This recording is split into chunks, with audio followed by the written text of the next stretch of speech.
Salmo de número 67. Todos juntos. Seja Deus gracioso para conosco e nos abençoe, e faça resplandecer sobre nós o rosto, para que se conheça na terra o teu caminho e em todas as nações a tua salvação. Louvem-te os povos, ó Deus, louvem-te os povos todos. Alegrem-se e exultem as gentes, pois julgas os povos com equidade e guias na terra as nações. Louvem-te os povos, ó Deus, louvem-te os povos todos. A terra deu o seu fruto, e Deus, o nosso Deus, nos abençoa. Abençoe-nos, Deus, e todos os confins da terra o temerão. Aleluia. Vamos voltar agora para o Salmo de número 7. E essa noite vamos ler o versículo 12. Salmo 7, versículo 12, onde Davi declarou: se o homem não se converter, afiará Deus a sua espada, já armou o arco, tem-no pronto. Todos vocês repitam.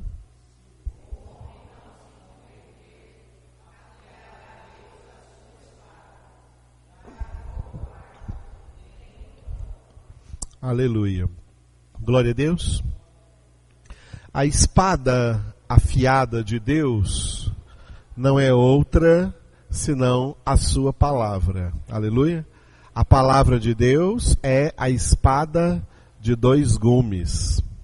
Ela opera tanto a salvação para os convertidos, quanto a condenação para os não convertidos.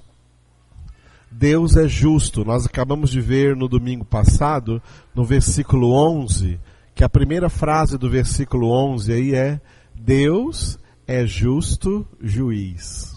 Aleluia.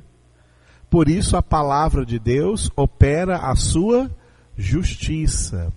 E o que Jesus nos ensina acerca disso é que nós devemos viver da seguinte maneira: buscando em primeiro lugar o reino de Deus e a sua justiça. Para aquele que busca em primeiro lugar o reino de Deus e a sua justiça, a palavra de Deus opera a salvação. E para quem não busca a Deus em primeiro lugar, muito menos a sua justiça, pelo contrário, por isso o mundo é tão cheio de injustiças, então a mesma palavra que é a espada do Espírito reserva essas pessoas para a condenação. A palavra arco aqui, já armou o arco, tem-no pronto. A palavra arco traz a figura de um grande guerreiro. Grande guerreiro é o Senhor. Por isso ele é chamado de o Senhor dos exércitos, o Senhor poderoso nas batalhas, porque ele é o Senhor que não perde nenhuma batalha. Quer ficar do lado vencedor? Só tem um lado vencedor: estar com Deus. Por isso quem está com Deus, a Bíblia diz que ele é mais que vencedor. E Jesus disse que sem mim nada podeis fazer. Portanto, sem Deus, amados, a nossa vida não é nada. Nós dependemos completamente dele. Amém? Então todos aqueles que dependem de Deus, orem a ele nesse momento. Obrigado, Senhor, por essa maravilhosa dependência que nós todos temos de Ti. Verdadeiramente todos dependemos de Ti, Senhor. Dependemos da Tua graça, dependemos do Teu amor, dependemos da Tua presença, dependemos do Teu cuidado e reconhecemos essa dependência, ó Senhor, na Tua palavra. Por isso te glorificamos, bendizemos, exaltamos o teu nome. Abrem na sua Bíblia Mateus capítulo de número 17. Aleluia. Vou chamar a Fatinha para ler comigo. Os homens leiam comigo os versículos ímpares, as mulheres com a Fátima os versículos pares. Aleluia. Glória a Deus. Quero saudar a Juliana e Dark, que está ali. Saudade, que bom que você apareceu. Deus abençoe, seja bem-vinda. Trouxe Wagner Neto? Então, Mateus 17. Os homens comigo. 6 dias depois, tomou Jesus consigo a Pedro e aos irmãos Tiago e João e os levou em particular a um alto monte. Foi transfigurado diante deles, o seu rosto resplandecia como o sol, e as suas vestes tornaram-se brancas como a luz. E eis que lhes apareceram Moisés e Elias, falando com ele. Então disse Pedro a Jesus: Senhor, bom é estarmos aqui. Se queres, farei aqui 3 tendas. Uma será tua, outra para Moisés, outra para Elias. Falava ele ainda, quando uma nuvem luminosa os envolveu, e eis vindo da nuvem uma voz que dizia: Este é o meu filho amado, em quem me comprazo. A ele ouvi. Ouvindo-a, os discípulos caíram de bruços, tomados de grande medo. Aproximando-se deles, tocou-lhe Jesus, dizendo: Erguei-vos e não temais. Então eles, levantando os olhos, a ninguém viram senão Jesus. E descendo eles do monte, ordenou-lhe Jesus: A ninguém conteis a visão, até que o Filho do Homem ressuscite dentre os mortos. Mas os discípulos o interrogaram: Por que dizem, pois, os escribas ser necessário que Elias venha primeiro? Então Jesus respondeu: De fato, Elias virá e restaurará todas as coisas. Eu, porém, vos declaro que Elias já veio e não reconheceram, antes fizeram com ele tudo quanto quiseram. Assim também o Filho do Homem há de padecer nas mãos deles. Então os discípulos entenderam que lhes falara a respeito de João Batista. E quando chegaram para junto da multidão, aproximou-se dele um homem que se ajoelhou e disse: Senhor, compadece-te de meu filho, porque é lunático e sofre muito, pois muitas vezes cai no fogo e outras muitas na água. Apresentei-o a teus discípulos, mas eles não puderam curá-lo. Jesus exclamou: Ó geração incrédula e perversa, até quando estarei convosco? Até quando vos sofrerei? Trazei-me aqui o menino.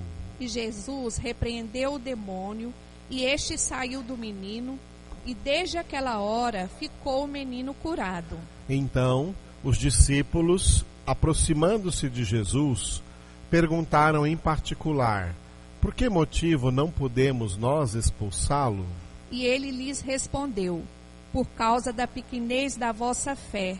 Pois em verdade vos digo que se tiverdes fé como um grão de mostarda, direis a este monte: passa daqui para acolá, e ele passará. Nada vos será impossível. Mas esta casta não se expele senão por meio de oração e jejum. Reunidos ele na Galiléia, disse-lhes Jesus: O Filho do Homem está para ser entregue nas mãos dos homens. E estes o matarão, mas ao terceiro dia ressuscitará. Então os discípulos se entristeceram grandemente. Tendo eles chegado a Cafarnaum, dirigiram-se a Pedro os que cobravam o imposto das 2 dracmas e perguntaram: não paga o vosso mestre as 2 dracmas? Sim, respondeu ele. Ao entrar Pedro em casa, Jesus se lhe antecipou, dizendo: Simão, que te parece? De quem cobram os reis da terra impostos ou tributo? Dos seus filhos ou dos estranhos? Respondendo Pedro: dos estranhos. Jesus lhe disse: logo estão isentos os filhos. Mas, para que não os escandalizemos, todos juntos, vai ao mar, lança o anzol, e o primeiro peixe que fisgar, tira-o, e abrindo-lhe a boca, acharás um estáter. Toma-o e entrega-lhes por mim e por ti. Eu gostaria de repetir o versículo de número 8, aonde está escrito: então eles, levantando os olhos, a ninguém viram, senão Jesus. Leiam vocês. Então eles, levantando os olhos, a ninguém viram, senão Jesus. Aleluia. Aqui está a diferença entre os cegos espirituais e os que foram curados da cegueira espiritual. Os cegos espirituais veem o mundo, olham para o mundo, tem o mundo inteiro diante deles, veem muita gente, pessoas importantes, pessoas menos importantes, pessoas ricas, pessoas pobres. Os cegos têm olhos para enxergar uma multidão de gente, para ver o mundo passar, para ver a história passar. Eles são cegos espiritualmente falando. Eles veem o mundo, mas eles não veem Jesus. Quando Jesus cura um homem de cegueira espiritual, isso ocorre por meio da genuína conversão. Jesus passa a ser o único que esse homem vê. Ele não vê mais os outros. Ele vê Jesus. Ele vê Jesus. É como o meu óculos aqui, ó. Os meus olhos batem direto no óculos. E através do óculos eu vejo vocês. As pessoas curadas espiritualmente, elas veem o mundo não mais com os olhos carnais, não mais com os olhos humanos que ela tinha, mas ela vê o mundo através de Jesus, porque ela a ninguém vê mais em primeiro lugar a não ser Jesus. Para que ela possa então correr a carreira que lhe está proposta com um olhar fixo no Autor e Consumador da fé, que é Jesus. Foi o que Jesus fez com os discípulos aqui neste milagre da transfiguração. Ele curou os olhos deles. Eles estavam querendo ver homens demais, estavam querendo ver Elias, estavam querendo ver Moisés, estavam querendo muitas coisas. E de repente, depois que ouviram a voz do Pai falando de Jesus, quando passou a visão, esse foi o resultado. Eles a ninguém mais viram, a não ser Jesus. No livro dos Cânticos de Salomão, está escrito assim: o amado diz uma coisa da sua amada. O amado representa Jesus. A amada representa a igreja. Ele diz assim: a minha amada tem olhos de pomba. E o que ele quis dizer com isso é: a minha amada só tem olhos para mim. Quem é de Jesus só tem olhos para Ele. Quem é de Jesus só tem olhos para Ele. Vou repetir: quem é de Jesus só tem olhos para Ele. E tudo quanto vê no mundo vê através dele, e portanto vai ver com outros olhos. Porque Jesus cura a cegueira espiritual e nos dá o verdadeiro discernimento de como devemos enxergar as coisas, de como devemos enxergar as pessoas e de como devemos agir no meio deste contexto de mundo onde nós estamos vivendo provisoriamente. Porque o Senhor nos espera na casa do Pai. Aleluia. Vamos ficar de pé um momento agora e ore por alguém aí do seu lado. Vamos orar uns pelos outros e pedir ao Senhor assim, abra os nossos olhos espirituais para que nós vejamos somente o Senhor. Amém? Vamos orar com a Fatinha em nome de Jesus. Poderoso Deus, amado Pai, nós te louvamos, Senhor, pelo teu infinito amor, ó Pai. Te louvamos, ó Pai, engrandecemos o teu nome, Senhor Deus, nome sobre todo o nome, ó Pai. Senhor Deus, nós te agradecemos, ó Pai, porque mais uma vez, Senhor Deus, nós fomos atraídos por Ti, Senhor Deus, para estar nesta congregação, para ouvir a Tua palavra, aleluia, Senhor Deus, a Tua palavra que traz transformação de vida, ó Pai. Senhor Deus, e nós queremos Te pedir, Senhor, abra os nossos ouvidos espirituais, abra os nossos olhos espirituais, Senhor Deus, para que possamos entender a Tua palavra, Senhor, para que a Tua palavra venha trazer transformações nas nossas vidas, ó Pai. Senhor Deus, nós queremos Te pedir, ó Pai, que o Senhor firme os nossos passos, Senhor Deus, no Teu caminho, Senhor Deus. Senhor Deus, não nos deixe desviar nem para a direita, nem para a esquerda, Senhor Deus, que possamos viver em santidade. Senhor Deus, opera em nós, ó Pai, o amor vindo dos céus, ó Pai. Senhor Deus, para que possamos chegar, Senhor Deus, ao ponto de refletir o caráter do Teu Filho Jesus. Senhor Deus, Te louvamos, Te agradecemos, ó Pai, pelo Teu infinito amor, ó Pai, pela Tua graça, Senhor Deus, que temos experimentado em nossa vida, Senhor Deus. Amém, Senhor. Amém. Amém, Senhor. Obrigado. Glória a Deus. Estamos estudando, meditando nesses dias a primeira carta do apóstolo Paulo a Timóteo. Aleluia. Primeira epístola de Paulo a Timóteo. Essa epístola tem 6 capítulos, portanto de 1 a 6, uma pequena epístola, mas com muita profundidade espiritual para alimentar as nossas vidas, para curar as nossas vidas, amém? E para a nossa santificação. Nós já vimos que o título geral que nós demos a essa epístola, repita, um só mediador. Esse é o principal tema da epístola. Jesus Cristo é o único mediador entre Deus e os homens. Aleluia. Só Jesus é o nosso verdadeiro intercessor à direita do Pai.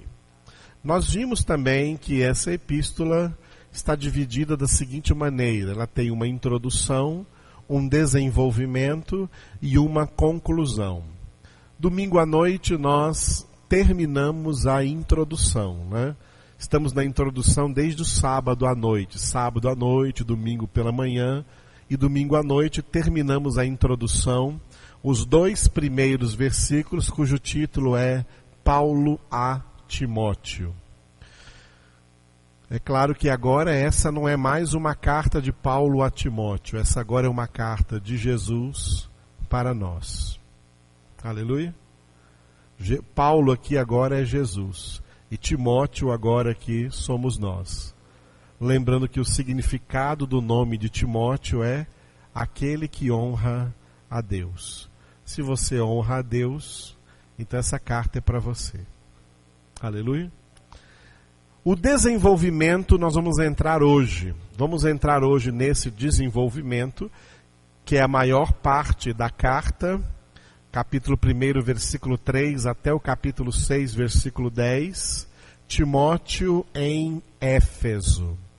Esse jovem formado, discipulado pelo apóstolo Paulo, que pregou para ele o evangelho, que depois o levou para viajar com ele em suas viagens missionárias, dando assim a Timóteo uma grande experiência missionária, uma grande experiência pastoral. Ele, depois de uma certa idade, mandou que Timóteo pastoreasse por um período de tempo a igreja de Éfeso, para quem Paulo já havia escrito aquela carta aos Efésios. E também aquela primeira das 7 igrejas lá do Apocalipse, capítulos 2 e 3, a primeira mensagem à igreja de Éfeso. Nessa igreja, Paulo enviou Timóteo para ele pastorear por um tempo o rebanho do Senhor que estava ali naquela cidade de Éfeso. Amém? Depois que terminarmos então o desenvolvimento, a conclusão da epístola, o bom combate, capítulo 6, de 11 a 21, o bom combate da fé. Nós, enquanto estamos na terra, somos a igreja combatente, a igreja militante. Nós estamos numa guerra, temos uma guerra a travar, e nessa guerra Deus já nos deu as armas de vitória. Amém? Vamos então analisar um pouco esse desenvolvimento, o desenvolvimento dessa carta, cujo título é Timóteo em Éfeso. É nesse desenvolvimento que estão as duas partes principais, as duas partes principais dessa epístola. Essa epístola se divide em duas partes principais. A primeira parte vai do capítulo 1, versículo 3, até o capítulo 3 inteiro, que termina no versículo 16. E nessa primeira parte, Paulo estabelece quais são os deveres de Timóteo. Os deveres de Timóteo ali em Éfeso, pastoreando a igreja de Éfeso. E na segunda parte, do capítulo 4 até o capítulo 6, versículo 10, os deveres da igreja, que Timóteo deveria então dizer à igreja de Éfeso que eram os seus deveres dela. E claro que agora é para nós. A primeira parte então, os deveres de Timóteo, essa primeira parte está dividida numa introdução e num desenvolvimento. Nós vamos entrar hoje na introdução, que é muito importante, na qual o título é O Intuito desta Admoestação. Por que Paulo escreve essa carta? Qual é o seu intuito? Qual é o seu propósito? Ok? Capítulo 1, de 3 a 20. E depois os capítulos 2 e 3 são o desenvolvimento dessa primeira parte, os procedimentos de Timóteo ali, enquanto ele estiver com os Efésios. E também os procedimentos de todo cristão. Vamos ficar então hoje, vamos começar hoje aqui nesta introdução. Abra sua Bíblia, na primeira carta de Paulo a Timóteo, capítulo 1, versículos de 3 até o 20. Do versículo de 3 até o versículo 20, encerrando aí esse primeiro capítulo. Tem muita coisa aqui, então, claro que hoje à noite apenas não vamos ficar, não será suficiente para nós explanarmos tudo isso que está aqui, mas algumas coisas para começarmos e continuaremos assim sábado à noite. Paulo disse no versículo 3, ele disse a Timóteo no versículo 3, quando eu estava de viagem rumo da Macedônia, te roguei permanecesses ainda em Éfeso para admoestares a certas pessoas, a fim de que não ensinem outra doutrina. Repitam vocês.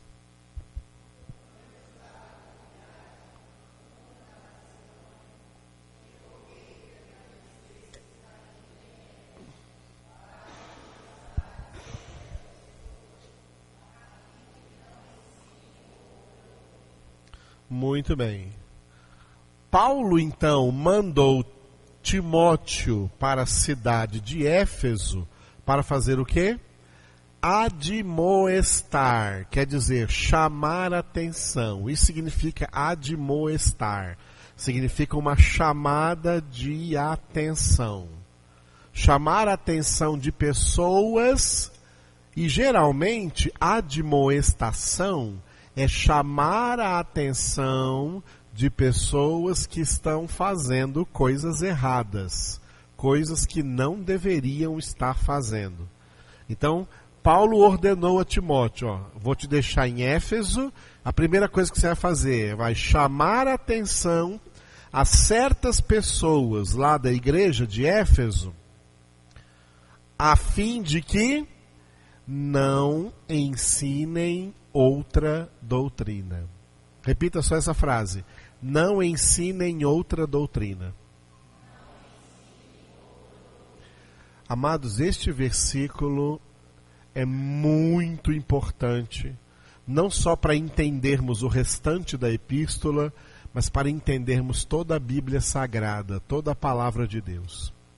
Esse versículo aqui é um dos versículos da Bíblia Sagrada que eles são uma espécie de chave, uma chave para interpretar a Bíblia Sagrada, para entendermos corretamente a totalidade da palavra de Deus. A palavra de Deus exclui outros ensinamentos que não fazem parte dela. A doutrina bíblica, a doutrina sagrada da palavra de Deus é uma doutrina excludente. Sabe o que é uma doutrina excludente? É uma doutrina que exclui outras doutrinas, que não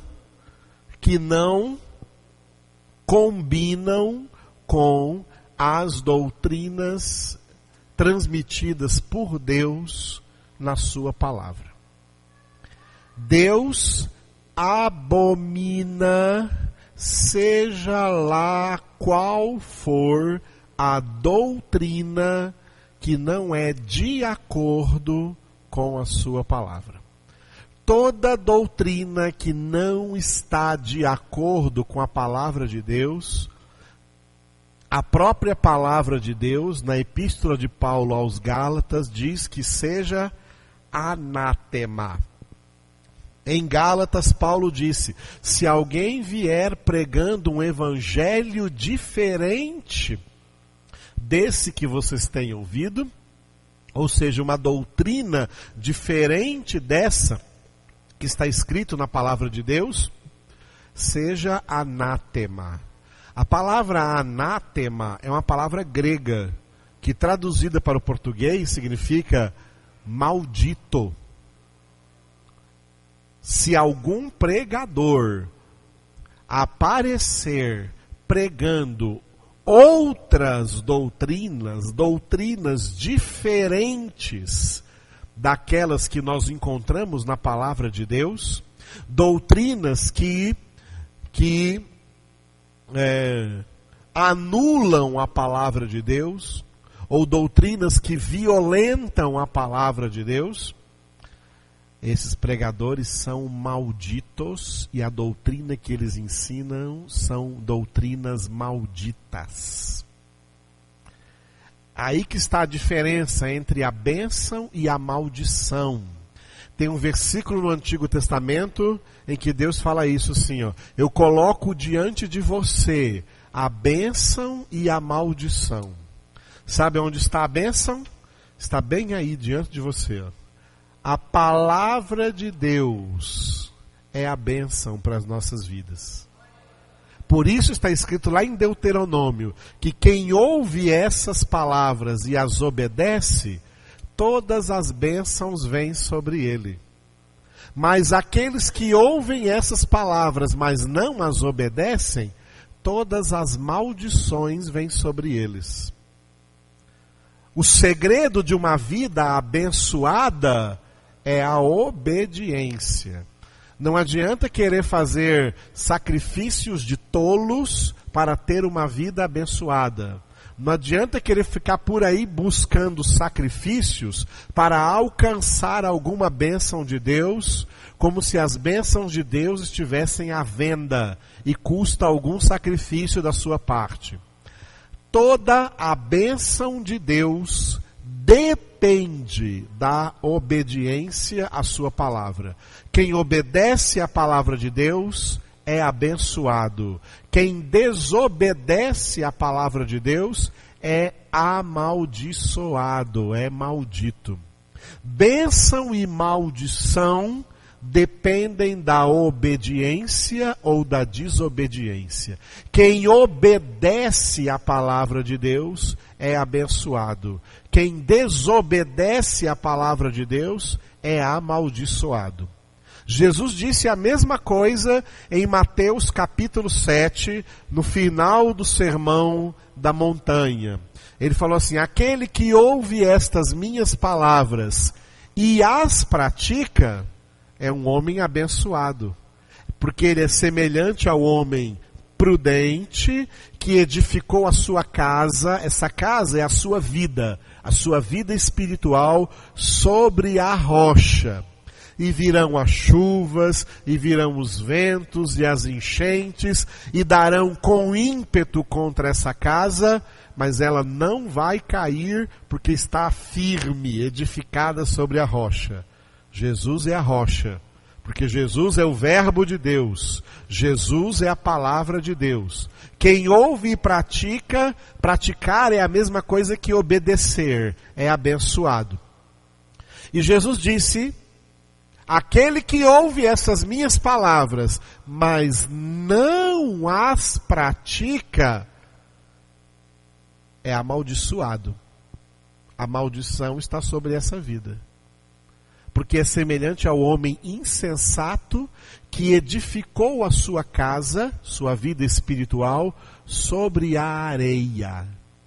A areia representa instabilidade. Ele não vai suportar as intempéries da vida que virão contra ele e vai cair, e grande será a sua ruína, e essa grande ruína culmina com a sua condenação eterna. Isso é muito sério. Portanto, amados, a bênção de Deus está condicionada à obediência. Tem muitas passagens desde o Antigo Testamento que Deus falava através dos profetas: se me ouvirdes e me obedeceres, se deres ouvidos às minhas palavras, se o povo que se chama pelo meu nome me escutar, me ouvir as minhas palavras, deixar os seus maus caminhos e andar conforme a minha palavra, como o jovem manterá pura sua vida, Salmo 119, versículo 9, observando sua conduta, os seus caminhos, de acordo com a minha palavra. Quem anda na palavra de Deus está no único caminho da bênção. Jesus é o caminho da bênção. Por isso Jesus disse: eu sou o caminho e a verdade e a vida. Ninguém vem ao Pai senão por mim. É na bênção. Quem está em desobediência à palavra de Deus, não está em Cristo, não está no caminho, está desviado do caminho.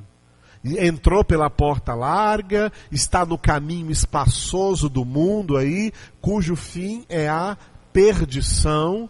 Essas pessoas são malditas, são amaldiçoadas, não tem bênção para elas. Entenderam o segredo da bênção e da maldição? Agora, os piores culpados culpados. Eu digo os piores porque não são os únicos culpados. Os piores culpados de tanta gente aí estar na maldição e não na bênção são aqueles que estão pregando doutrinas erradas, que estão ensinando ao povo doutrinas estranhas, doutrinas diferentes, que não são verdadeiramente tiradas aqui da palavra de Deus, mas que são doutrinas heréticas, heresias, mentiras, que são pregadas como se fossem verdade. A primeira coisa que Paulo diz para Timóteo: Timóteo, você vai inaugurar o seu ministério pastoral.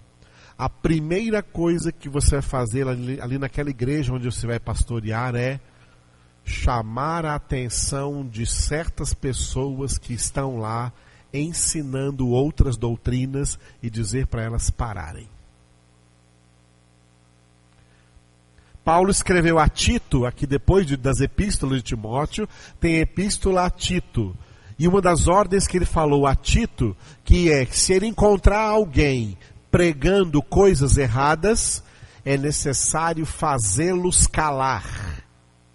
Tem que fazer essas pessoas calarem a boca, porque elas andam pervertendo casas inteiras, quer dizer, igrejas inteiras, famílias inteiras. Muitas pessoas, eu digo a maioria dos cristãos, que também são culpados, eles não são os piores culpados. Os piores culpados são aqueles que estão ensinando a eles essas doutrinas. Mas quem está aprendendo essas doutrinas também são culpados, porque deveriam conferir na palavra de Deus se isso que essa pessoa está pregando é verdadeiro ou não. É isso que nós lemos em Atos capítulo 17, quando Paulo passou por uma cidade da Macedônia chamada Bereia. Quando ele pregou o evangelho em Bereia, os bereanos, o povo que habitava aquela cidade, eles chamaram Paulo, chamaram Silas, chamaram Timóteo, chamaram toda a equipe de Paulo e quiseram reunir com eles todos os dias.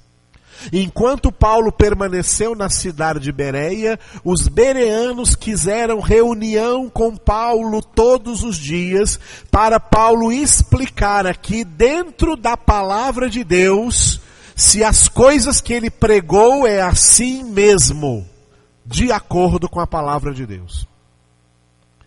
As pessoas hoje aprenderam o seguinte: elas ouvem lá um pregador e já acreditam logo em tudo que ele pregou, já acreditam, não questionam, ainda mais se ele fizer algum milagre. Aí sim, aí é que acreditam nele mesmo, e acreditam em tudo que ele pregar, tudo que aquele homem falar é de Deus, e não conferem nas escrituras sagradas se as coisas são mesmo assim. Porque muita gente que inclusive opera milagres, estão pregando doutrinas erradas, e por isso eles mesmos vão para o inferno, como Jesus disse em Mateus capítulo 7. Muitos me dirão naquele dia do juízo: Senhor, Senhor, em teu nome profetizamos, em teu nome expulsamos demônios, em teu nome fizemos muitos milagres. E Jesus respondeu: e eu lhes direi explicitamente: apartai-vos de mim, obreiros da iniquidade, porque eu nunca vos conheci.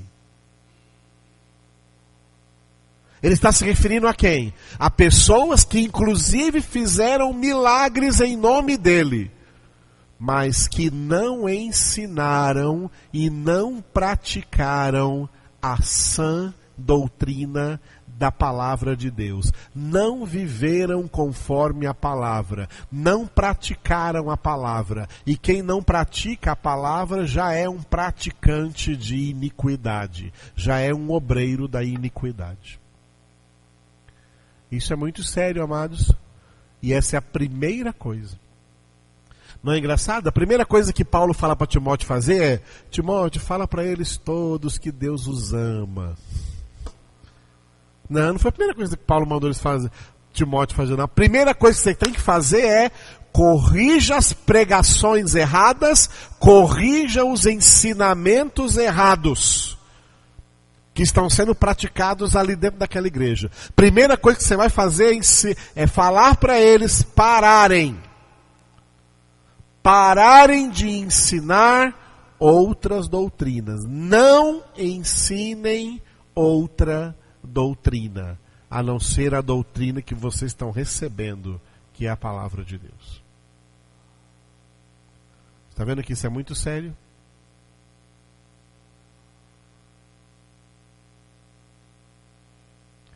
Eu dou aula para vários pastores. E uma vez numa sala onde tinha a maioria de pastores, naquela sala, até alguns anos atrás, os pastores quiseram me encostar na parede e dizer assim: pastor, nossas igrejas estão cheias, está lotada de gente, só que a gente não consegue pregar para eles a verdade, eles não aceitam e eles dão trabalho, dão muito problema para nós. Eu falei para eles assim: eu tenho a solução para vocês. Cada um de vocês tire 1 mês de férias e me deixe pregar na sua igreja. Quando você chegar, você vê que ela vai estar bem vazia. Eu sou um esvaziador de igrejas. Porque as igrejas se enchem hoje porque gostam das mentiras que estão sendo pregadas. As mentiras lhes caem bem, as falsas doutrinas caem bem na cabeça desviada deles. Mas não suportam a sã doutrina, como Paulo diz em 2 Timóteo, não suportam a verdade. Entenderam? A verdade não faz sucesso.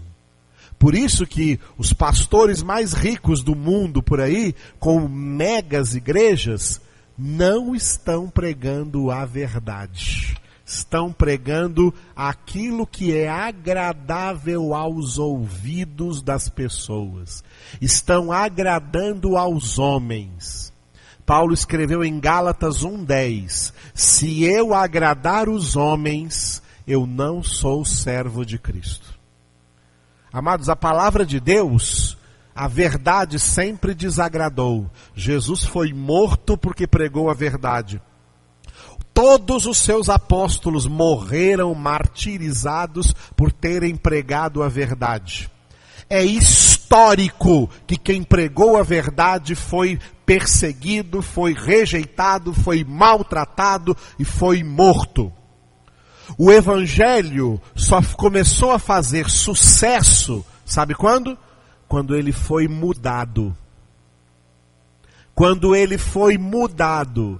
Um evangelho adulterado, quando o evangelho foi adulterado, quando o evangelho foi pregado em nome de evangelho, mas não era o evangelho autenticamente, mas doutrinas estranhas ao evangelho, aí o cristianismo, entre aspas, começou a fazer sucesso e começou a dar muita gente no mundo inteiro, porque essa muita gente estava ouvindo uma mensagem conveniente aos seus ouvidos, conveniente à carne e que não converte mais, que não transforma vidas, mas apenas passa aí um verniz espiritual por cima do velho homem, mas é o velho homem que continua vivendo e não é nova criatura em Cristo Jesus, porque só o Evangelho é poder de Deus para transformar um pecador numa nova criatura.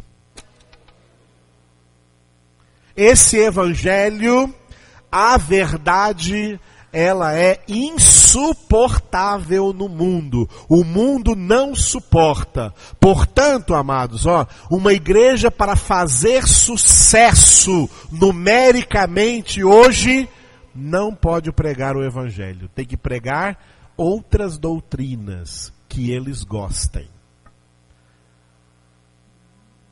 Há uns 5 anos atrás, numa das vezes que esteve aqui na cidade o Dr. Russell Shedd, um pregador já bastante idoso, que é norte-americano, mas é naturalizado já brasileiro e prega muito aí pelo Brasil afora. O Dr. Russell Shedd veio aqui há 5 anos atrás e eu fui no congresso que ele pregou. E ele chegou assim e falou assim: irmãos, eu estou muito triste.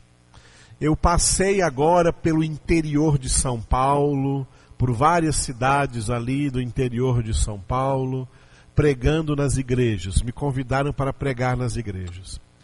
Todas elas estavam perguntando para mim o seguinte: pastor, o senhor poderia pregar para nós na mensagem, tá? Como multiplicar o número de pessoas nas igrejas? Como encher igrejas de gente? Era essa pregação que todos queriam ouvir. Como encher a igreja de gente?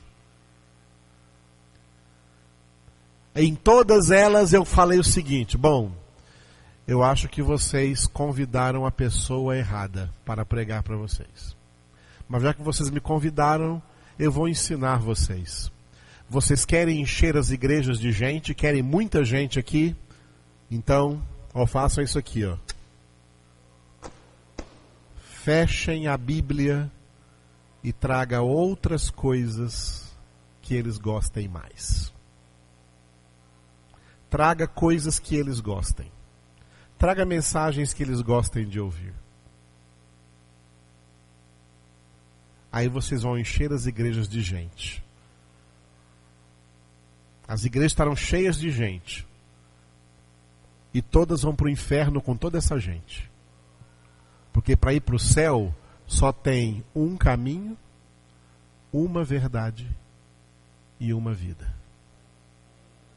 Jesus é o caminho, a verdade e a vida. Mas se vocês pregarem este evangelho, não vão encher as igrejas. Porque a maioria não querem esse evangelho. Eles querem ir para o céu. Mas eles não querem ir para o céu porque amam a Deus. Eles querem ir para o céu porque amam a si mesmos.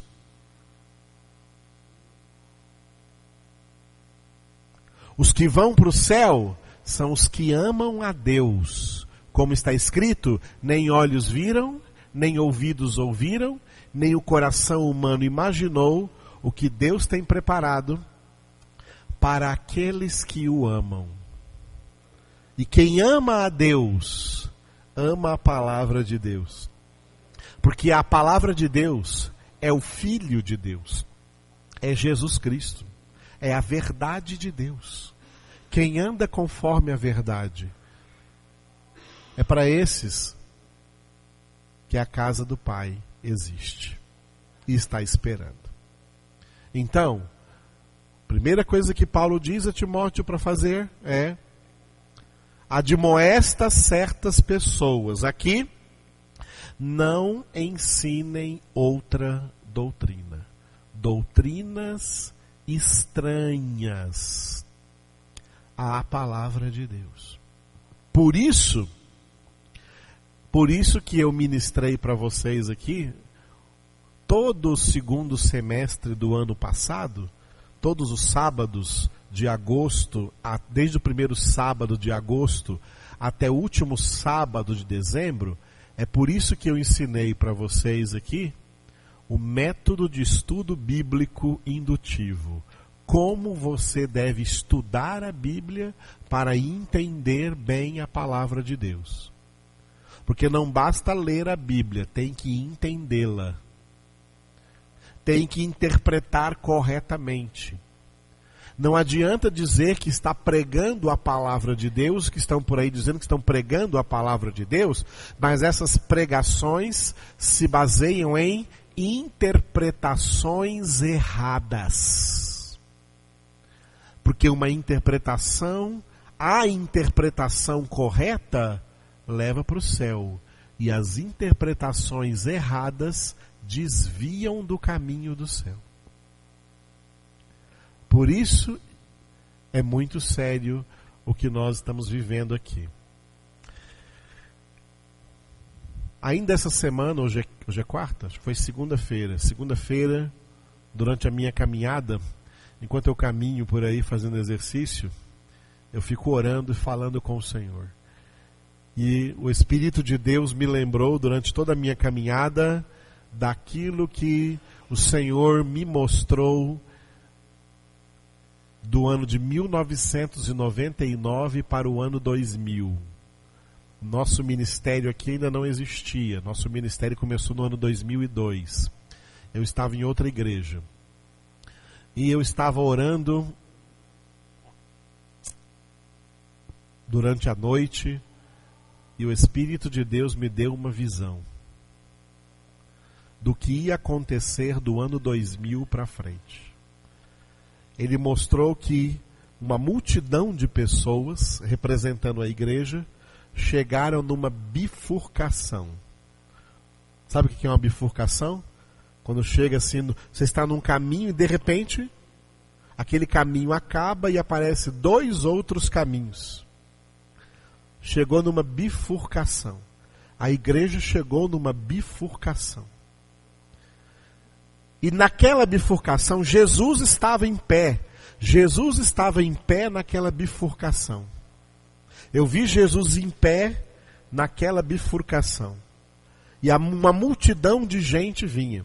E a multidão de gente que chegava na bifurcação, via que pelo lado direito tinha uma rua asfaltada, iluminada com muitas lâmpadas, muitos postes, muito boa, bonita a rua, larga, espaçosa, e a maioria da multidão alegremente nem viam Jesus e entravam por aquela rua.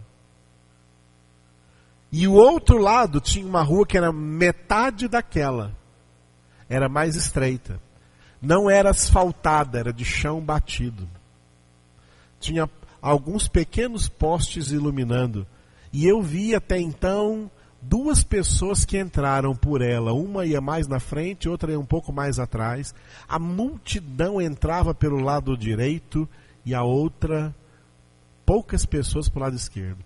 E no meio daquela multidão, eu estava no meio da multidão e Jesus, parado na bifurcação, olhava para mim.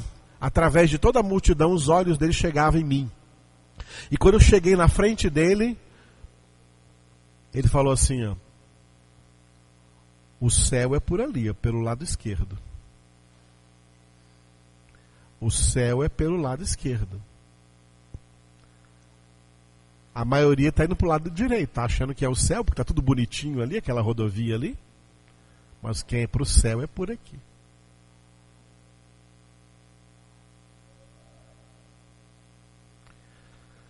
Eu sonhei com isso, o Senhor me deu essa visão do ano de 1999 para o ano 2000.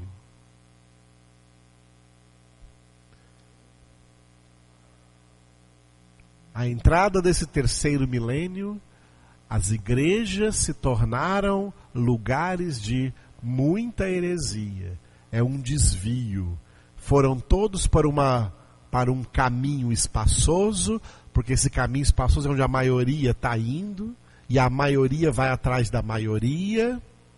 Tem gente que se sente seguro no meio da maioria, tá? No meio de muitos. Aquela igreja ali tem que ser de Deus, porque tem muita gente. Isso é sinal de que hoje esse é o sinal de que a igreja é de Deus, se ela tiver muita gente. Se ela tiver pouca gente, não é. Se for uma igreja com pouca gente, não é igreja de Deus. E esse pastor aí também não é um pastor de Deus, não. Olha lá quanto pouca gente. Se fosse um pastor de Deus, tinha muita gente atrás dele. Estão enganados. As pessoas estão enganadas. E nunca aconteceu na história do protestantismo, a igreja protestante, não importa a denominação, as denominações protestantes, nunca aconteceu na história do protestantismo as igrejas protestantes estarem tão cheias de doutrinas estranhas. Doutrinas inventadas pelos homens e que eles dizem que é uma nova doutrina, que é uma nova unção, que é um novo avivamento, que é uma nova visão, que é um novo sopro do Espírito. É sempre uma nova coisa. E a maioria acredita. O fim disso é a perdição. Aí na minha visão eu entrei pelo caminho estreito. E antes de entrar pelo caminho estreito eu falei para muita gente da multidão, ó, o céu é por aqui. Jesus me disse que o céu é por aqui. Quem quiser ir para o céu pode vir atrás de mim que é por aqui. A maioria não quer vir. Porque acha que aquele lá é mais chique, aquele outro caminho lá, opa, mais legal. Aquele lá que parece que é. Porque o homem vê a aparência. É por isso que Jesus disse que muitos são chamados, mas poucos os escolhidos. Porque são poucos que acertam pela porta estreita e poucos que andam pelo caminho apertado, cujo fim é a vida eterna. Jesus é a vida eterna. Por isso Isaías profetizou acerca de Jesus em Isaías 53, que Jesus é o homem mais rejeitado entre os homens, o mais desprezado entre os homens. Jesus continua sendo o mais rejeitado e o mais desprezado. E como eles não aceitam o verdadeiro Jesus, cada um cria um novo Jesus. Um Jesus mais aceitável. Um Jesus mais aceitável. Cada um quer um Jesus diferente. Foi por isso que Jesus disse que ia ter muitos falsos cristos. Não é que ia aparecer um monte de gente aí dizendo eu sou Cristo. Não, ia ter muitos falsos cristos, porque muita gente está criando seu próprio Cristo e achando que esse Cristo é o verdadeiro. E o verdadeiro Jesus Cristo é a verdade, é o Verbo de Deus, é a Palavra de Deus. Tem muitos falsos cristos por aí. O verdadeiro Jesus, correr a carreira que nos está proposta com um olhar fixo no autor e consumador da nossa fé, é olhar para a palavra. É fazer o que faz o homem do Salmo número 1. Meditar na palavra de dia e de noite. Isso é manter os olhos em Jesus, porque Ele é a palavra. E quem conhece a palavra, irmãos, não será enganado. Mas quem não conhece, está sendo enganado o tempo todo. E são culpados, porque todos têm a Bíblia em suas mãos e poderiam confirmar na palavra se essas coisas eram assim ou não. Mas negligenciam a palavra de Deus, e aí se cumpre o que Deus falou através do profeta Oséias, capítulo 4, versículo 6. O meu povo está sendo destruído porque lhe falta o conhecimento, porque rejeita o conhecimento. O povo evangélico hoje tem rejeitado o conhecimento. Eles gostam de barulho, eles gostam de muita música, gostam também de dança. É música, é dança, é teatro. Agora tem uma nova moda surgindo. Eles gostam de humorismo. Tá? Eles gostam de humorismo. Está surgindo aí um pregador aí que faz as pessoas rirem o tempo inteiro. E está sendo convidado para pregar e o povo quer rir demais. Entendeu? Porque é muito engraçado, faz as pessoas rirem, as pessoas querem rir. E a Bíblia diz, ai de vós que agora rides, porque lamentareis e chorareis. Tiago 4, transforma o teu riso em pranto. Mas as pessoas querem rir, tá bom. Então vão atrás de gente engraçada aí para rir, tá? Atrás de gente engraçada para rir. Amado, isso aqui não é humorismo. Não é show de humorismo, o cristianismo não é uma comédia. A palavra de Deus é a verdade. E ela realmente alegra os nossos corações, mas aquela alegria não é uma alegria jocosa, não é uma alegria carnal, é uma alegria espiritual, que é fruto do Espírito de Deus, e a alegria do Senhor é a nossa força. E não é um espírito jocoso. Sabia que existe um demônio chamado espírito jocoso?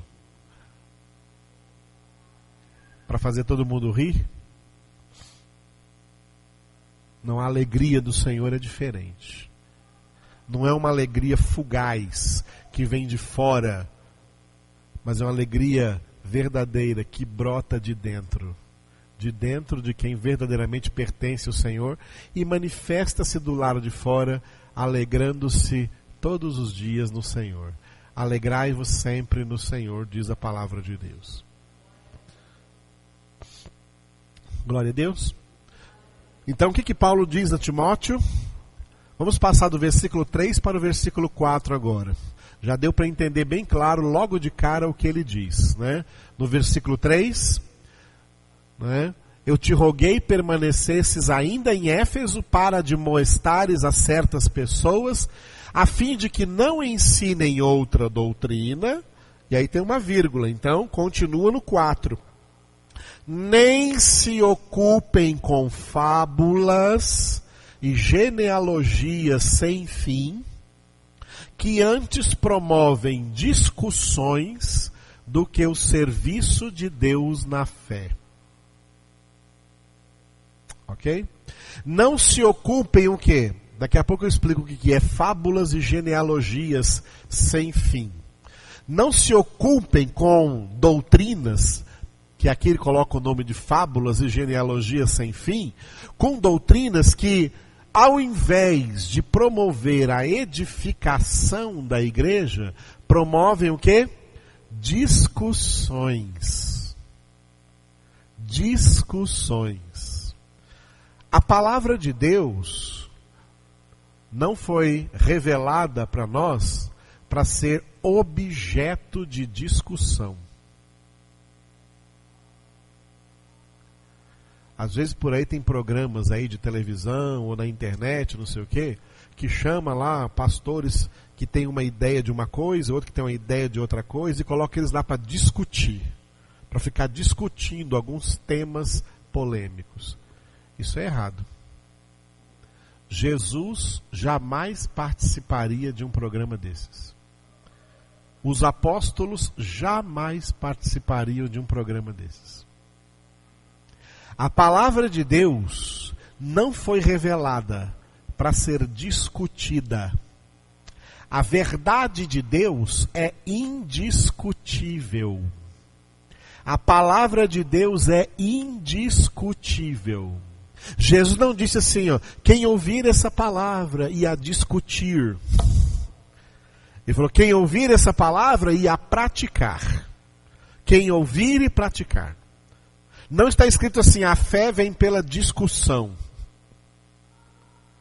Discussão não promove fé. É por isso que não promove o serviço de Deus na fé. Discussões não promovem o serviço de Deus na fé. A palavra de Deus foi revelada para ser anunciada, não para ser discutida. A palavra de Deus existe, o evangelho foi revelado para ser pregado, para ser anunciado, não para ser discutido, não para ser objeto de discussão, mas para ser anunciado. Jesus mandou ir de pregar o evangelho a toda criatura. Quem crer e for batizado, será salvo. Quem não crer, será condenado. Não existe lugar para discussão aí. É quem crê e quem não crê. Jesus mandou pregar o evangelho e disse assim, ó, quem vos ouve, a mim ouve. Quem vos rejeita, a mim rejeita. Não há lugar para discussão. Ah, peraí, eu quero discutir um pouco. Não, não há lugar para discussão aqui, não. Não há lugar para discussão. Eu participei de vários cursos de evangelismo durante a minha vida cristã, e em todos eles sempre falavam isso, olha, evita discussões. Paulo vai dizer para Timóteo, vai dizer para Tito, preste atenção nas epístolas que nós estamos estudando, evita discussões. Quando alguém quer discutir, sai fora. Deixa falando sozinho, sai fora. Ó, dá licença.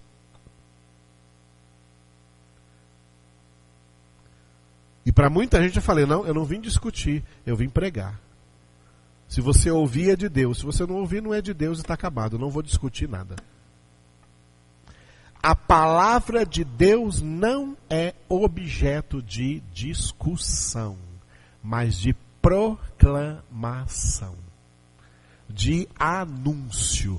Anunciai o evangelho, pregai o evangelho. Paulo vai dizer para Timóteo, lá em 2 Timóteo, capítulo 4, prega a palavra, anuncia a palavra, sem discutir. E Paulo tem experiência disso. Sabe por que Paulo tem experiência disso? Quando ele foi convertido, em Atos capítulo 9, se você ler Atos capítulo 9, você vai ver que Paulo, logo depois da sua conversão, ele quis discutir a palavra de Deus com judeus, com gregos não convertidos. Ele não estava anunciando, ele estava discutindo com eles. E não deu certo. Tiveram que tirá-lo de Damasco dentro de uma cesta para reconduzi-lo para Jerusalém. Em Jerusalém ninguém queria recebê-lo, até que Barnabé foi lá e acolheu e ouviu, e ele foi recebido. Aí ele começou a discutir com os helenistas em Jerusalém. E eles queriam matá-lo. Aí os apóstolos fizeram o seguinte, ó, Paulo, nós temos um presente para você. Olha aqui, ó, uma passagem para você ir para sua casa, de graça, pode ir. Não queremos você aqui na igreja. Vai para a sua casa, pensa no que aconteceu com você, reveja toda a sua conversão na palavra. E Paulo pegou o navio em Cesareia de Filipe e foi para Tarso. Pelos cálculos que nós temos dentro do livro de Atos, ele ficou lá em Tarso 10 anos. Depois de 10 anos, Barnabé, veio o capítulo 11 de Atos, Barnabé foi colocado pelos apóstolos como pastor da igreja de Antioquia da Síria. E Barnabé foi buscar Tarso e o achou quietinho em sua casa. E trouxe ele para Antioquia, onde Paulo ficou 3 anos servindo como pastor auxiliar de Barnabé na igreja de Antioquia. 10 mais 3, 13. 13 anos depois da conversão de Paulo, do capítulo 9 de Atos até o capítulo 13 de Atos, tem um período de 13 anos. 13 anos depois da sua conversão, o Espírito Santo falou lá na igreja de Antioquia da Síria: separai-me Barnabé e Saulo para a obra que os tenho destinado. E os irmãos, impondo as mãos sobre eles, os enviaram. E Paulo saiu então com Barnabé na primeira viagem missionária, agora sim não mais discutindo, mas anunciando a palavra de Deus. A palavra de Deus não foi revelada a nós para ser objeto de discussão, mas de fé. É para crermos e não para discutirmos com ninguém. Aleluia. Alguém quer ouvir a palavra? Prega a palavra. Alguém quer discutir a palavra? Deixa falando sozinho. A palavra de Deus é a verdade indiscutível. A palavra de Deus está acima de qualquer discussão. A palavra de Deus não pode ser igualada a outras coisas que se discutem. Quer discutir política, quer discutir futebol, quer discutir notícias, quer discutir ideias de homens, discuta. A palavra de Deus não está nesse mesmo nível. A palavra de Deus está muito acima disso. Ela é indiscutível. Amém? Então Paulo diz para essas pessoas não se ocuparem com coisas que só promovem discussões e não o serviço de Deus na fé.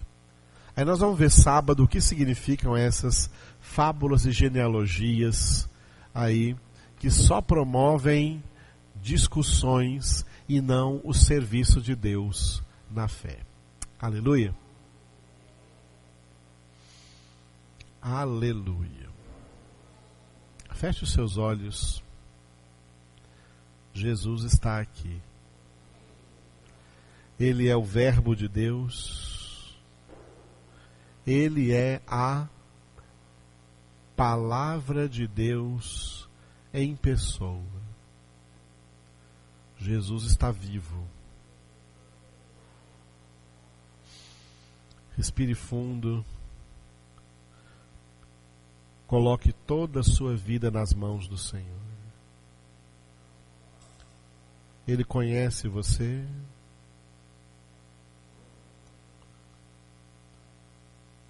Ele conhece a sua vida. Ele conhece as suas necessidades. Ele conhece em você tudo que você verdadeiramente necessita. Tudo aquilo pelo que a sua alma clama. O Senhor conhece, o Senhor sabe, e Ele é poderoso para suprir na sua vida.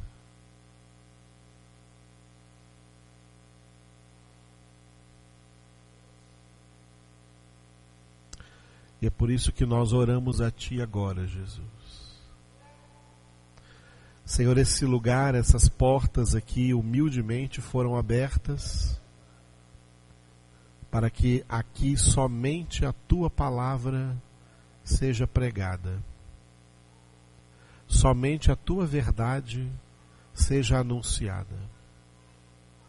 E por essa causa nós enfrentamos uma grande oposição da parte dos homens e da parte de Satanás e dos demônios. Tu sabes a luta espiritual que nós enfrentamos para poder anunciar nesse lugar, nesse pequeno lugar, a verdade total do Senhor. Tu sabes quantas rejeições nós sofremos, quantos desprezos nós sofremos, quantas humilhações nós sofremos.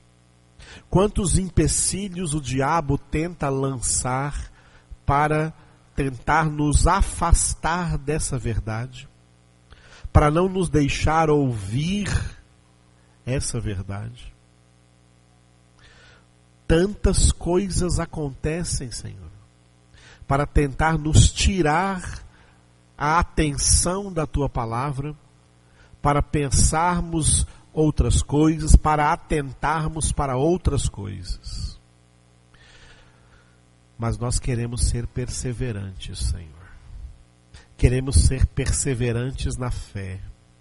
queremos ser perseverantes na palavra. Por isso não desistimos. Por isso não desanimamos. Por isso não tememos. Oh, o Senhor é a minha luz e a minha salvação, a quem temerei? O Senhor é o protetor da minha vida, diante de quem eu tremerei? Ainda que um exército se acampe contra mim, não temerá o meu coração. Ainda que se trave contra mim a guerra, mesmo assim terei confiança no Senhor. Porque o Senhor é a minha luz, o Senhor é a minha salvação, o Senhor é o meu libertador, o Senhor é o meu Deus, o Senhor é a verdade que liberta. O Senhor é a verdade absoluta, a verdade inquestionável, a verdade que está acima de toda discussão. Por isso te adoramos, Senhor. É essa verdade que nós queremos, é essa verdade que nós amamos. Tu és a verdade com a qual nós queremos nos alimentar, com a qual nós queremos nos fortalecer. Tu és a verdade que leva para o céu. Tu és a verdade que leva para a casa do Pai. Tu és a verdade que perdoa nossos pecados. Tu és a palavra, Senhor, que purifica os nossos pecados. Por isso, Tu és o Cordeiro de Deus que tira o pecado do mundo. Por isso é que nós invocamos o Teu nome, porque está escrito que todo aquele que invocar o nome do Senhor será salvo. Por isso nós invocamos o Teu nome, Senhor, nessa noite. E damos graças a Ti pelo privilégio de poder estar reunidos aqui em Teu nome, num lugar onde podemos perscrutar a Tua palavra, versículo por versículo, doutrina por doutrina, verdade por verdade, e entender exatamente o que o Senhor quer de cada um de nós, para que o Senhor nos salvou, para que o Senhor nos chamou, para que o Senhor nos libertou do império das trevas, para sermos uma nova criação, para sermos novo homem em Cristo Jesus, criado em Cristo Jesus, para aquelas coisas que o Senhor de antemão, aleluia, predestinou para nossas vidas. Por isso damos graças, Senhor, louvamos e engrandecemos o Teu nome. Eu te louvo por essa quarta-feira, Senhor, por essa noite, pela chuva que já caiu aí fora durante o dia, pela chuva desses dias. Te louvo, Senhor, porque o Senhor tem cuidado de cada detalhe de nossas vidas, Senhor, de nossas casas, de nossas famílias, de nossos familiares. Entregamos tudo em Tuas mãos e queremos declarar, Senhor, que nós confiamos em Ti, que nós esperamos em Ti, que no Senhor está a nossa esperança, no Senhor está a nossa alegria, no Senhor está a nossa confiança, no Senhor está a nossa paz. É em Ti, Senhor. Nós não confiamos nem em carros, nem em cavalos. A nossa confiança está em o nome do Senhor. Não confiamos nos recursos dos homens, nos governos dos homens. Confiamos no Teu governo, no Teu reinado soberano sobre o universo, sobre a terra, sobre as nações, sobre a Tua igreja, sobre a nossa vida. Confiamos em Ti, Jesus, e em Ti nos alegramos, e a Ti nos entregamos, Jesus. Aleluia! Louvado seja o Teu nome.